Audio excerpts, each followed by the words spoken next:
Thank you. Thank you so much, Dr. Derichs. I think we have heard what she has to say and what she has to share with us. The issue is that it looks like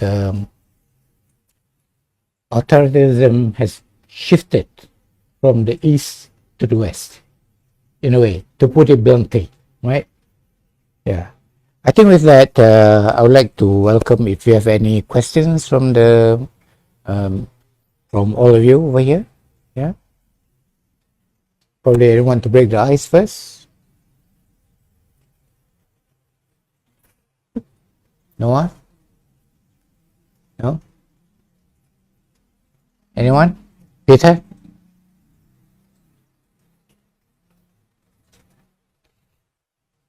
Yes. I know. Yep. From the study about the Southeast Asian area. So, in my focus of area of studies and research is about the social and development and focusing on gender. So, how based on your experience regarding the German and the Southeast Asia, also Asia, how the geopolitics, what we call the process for the geographic approach, it's been based on the gender. So how it will shift the gender inequality in access to the economics and the political social opportunities based on your experience, on your research, on your studies before this. Do I get it right? How do these geopolitical shifts that we see affect gender relations, both in Germany and in Southeast Asia? Oh, they do. I mean, look at what is happening in the USA. Last year, I attended a conference in Columbus, Ohio, and there were many Asian Studies conference, and there were many of my colleagues who had, in fact, no job anymore because they were doing gender and diversity studies. They were telling me I cannot even submit a proposal when the word gender or diversity shows up. No funding whatsoever. It's not the case for Germany. We still have strong gender studies departments, but you see the trend is normalizing this normative shift, setting new norms, and I don't know how quickly it will spread also to other countries. I have the feeling that, again, in Southeast Asia, women's movements, gender equality movements are still very, very strong, and they know how to align with others. When I look at Muslim feminist transnational movements, they really know how to align across countries and to bring their voices forward. But yeah, that's a subjective experience. Yeah, please. Saima.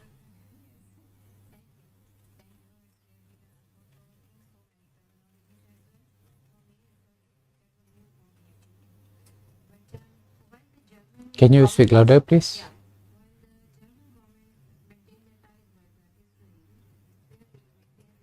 What about the sentiments of the German public? Do they have any, particularly the Gaza people, do they have any sentiments for them, or do they raise the voice on the social media? Yeah, thank you for that question.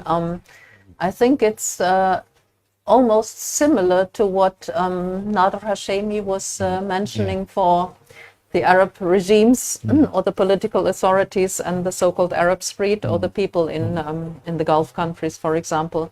Almost the same in Germany. The whole political elite would be, because of Staatsräson, would be very much pro-Israel, whereas by now, I do not have the latest number, but it was above 70% of the people, of the citizens, they would very much feel for the Palestinians, for Gaza, and of course also for the West Bank.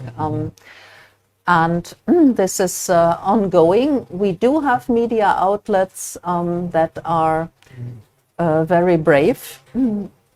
They position themselves. We do have intellectuals who dare to speak out, but very, very few. And we do also have, of course, a comparatively high number of people of Arab descent, for example, in the city where I work, in Berlin, and they also speak out as long as they can. We have a wonderful article, for example, I read it again before coming to this session here, what it means to be an Arab in Germany today. And this is heartbreaking. This is heartbreaking to read what it means to be an Arab, let alone a Palestinian in Germany today. So we have these voices, but they would not form the mainstream, and there is a huge gap between mainstream media and the social media. Yeah, particular conservative mainstream media, media very much influenced by certain lobby groups, and then more liberal media informed by other voices, by other opinions. You can find it, but you have to search for it in a way. Yeah. Yes. And there comes also the question in my mind that what is the role that the scholars and the writers can play in this, time of global political challenges and conflicts? What do you think about that? Yeah, thank you also for this wonderful question. They can play a big role, a huge role. We know that in, let's say, in very authoritarian, if not dictatorial regimes, literature, novels, is oftentimes the only outlet to utter criticism. We have it across the board, and people know how to read the novels. They know how to read between the lines, and although the critique is not explicit, you can get it from the story. And this is a very important means to make people aware of what is at stake. And that is why I think literature is, and also arts, film, is really playing a big role. We had the winner last year of one of these film biennales, No Other Land. Again, a very heartbreaking film on the West Bank and the attacks on the people there. There was an outcry, of course, in the conservative media. How can this film be, how can it get a reward and things? But I think this film made it very explicit how people are suffering. And this is why literature, novels, poetry, we have so many refugees from Afghanistan who do not know how to express their fear, their suffering, their trauma. And they go for poetry and they perform it. My colleague is working with a poetry project with Ukrainians, refugees from Afghanistan. So that is really, really important. Thank you. Yes, probably we can have one last question before we close session. Adam? Anything?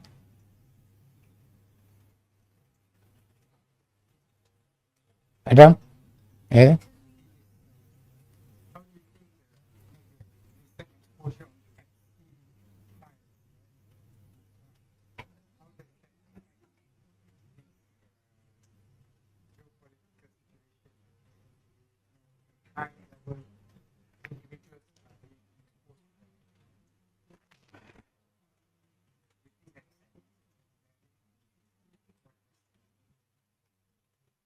Oh, I think it's still ongoing.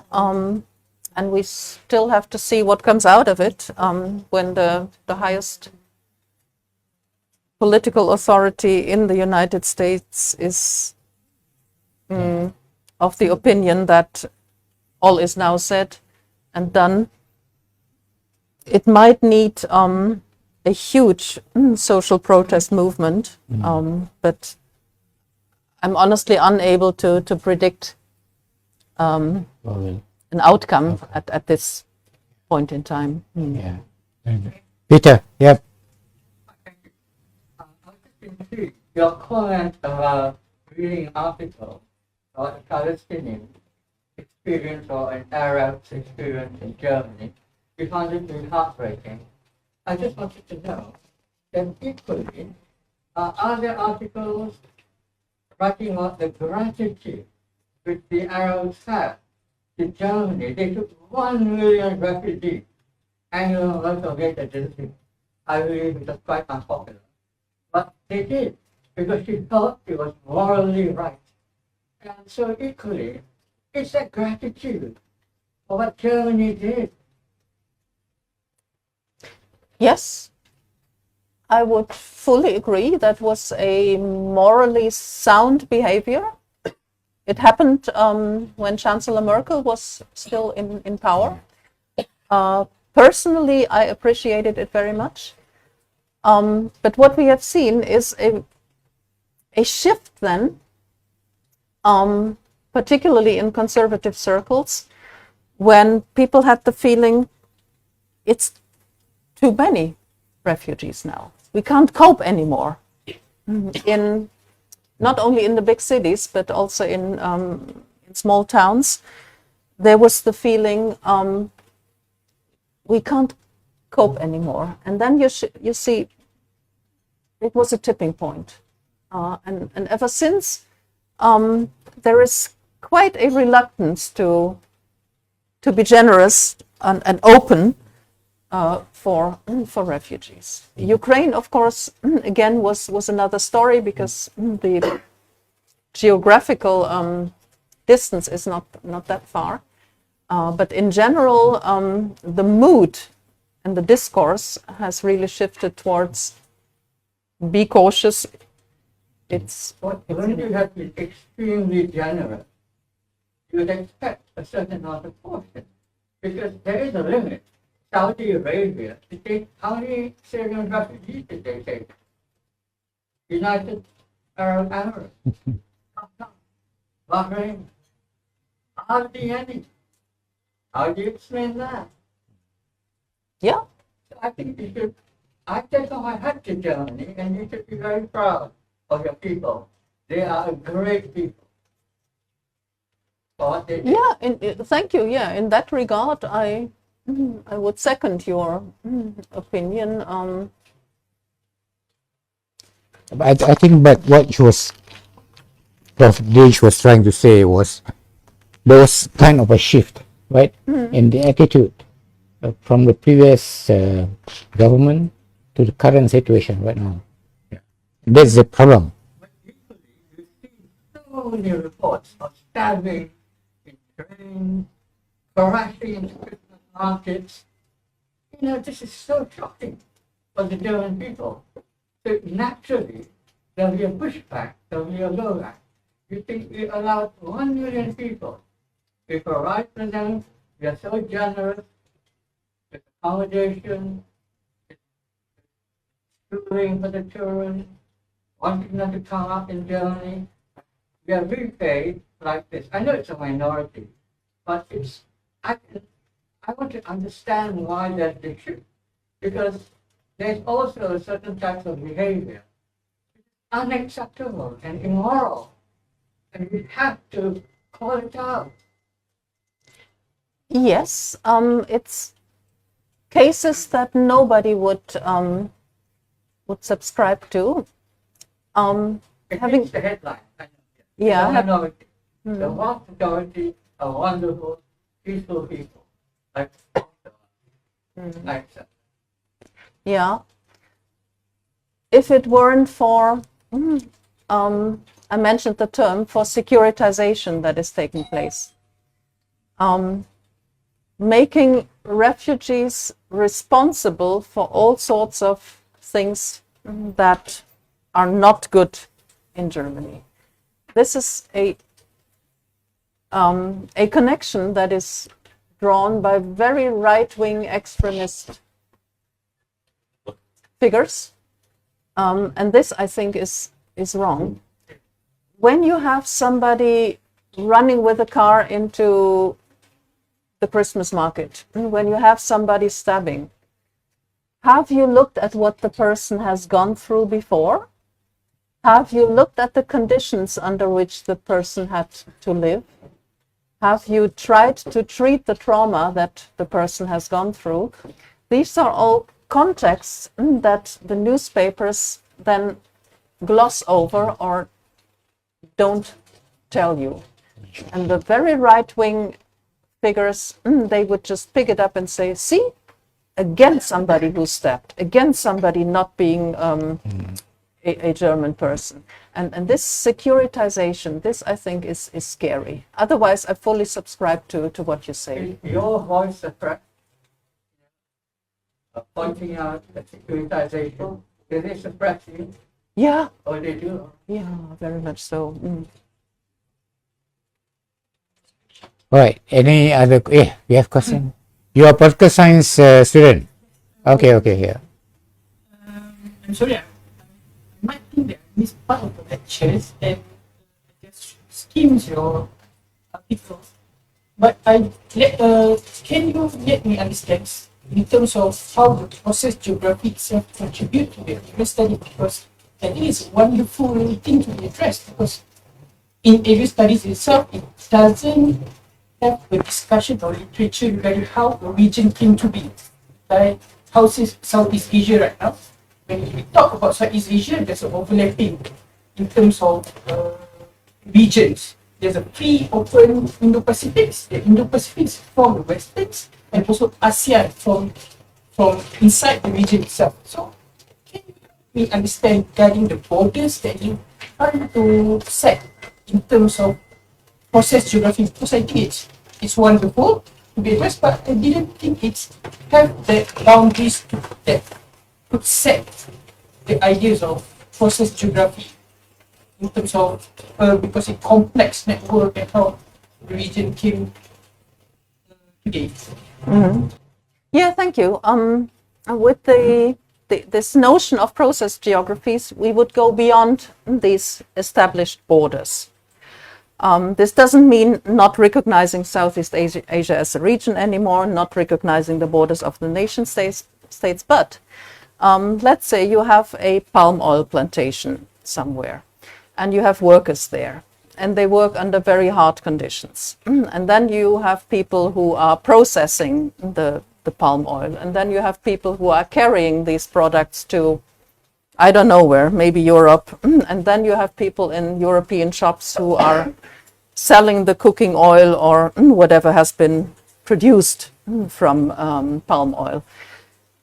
These are people who are connected with this very product, but who usually do not know each other. Still, they live under conditions of, in most of the cases, very hard work for very little money. We would call this a labor geography, a process along this line of production. And we would consider this one our region and say, okay, now let's look through that lens. What is happening to these people, and what can we analyze when looking at this region through the lens of labor? Yeah, this is a typical process geography. Not doing away with established borders, but looking at what connects people, also emotionally, in solidarity as a case in point.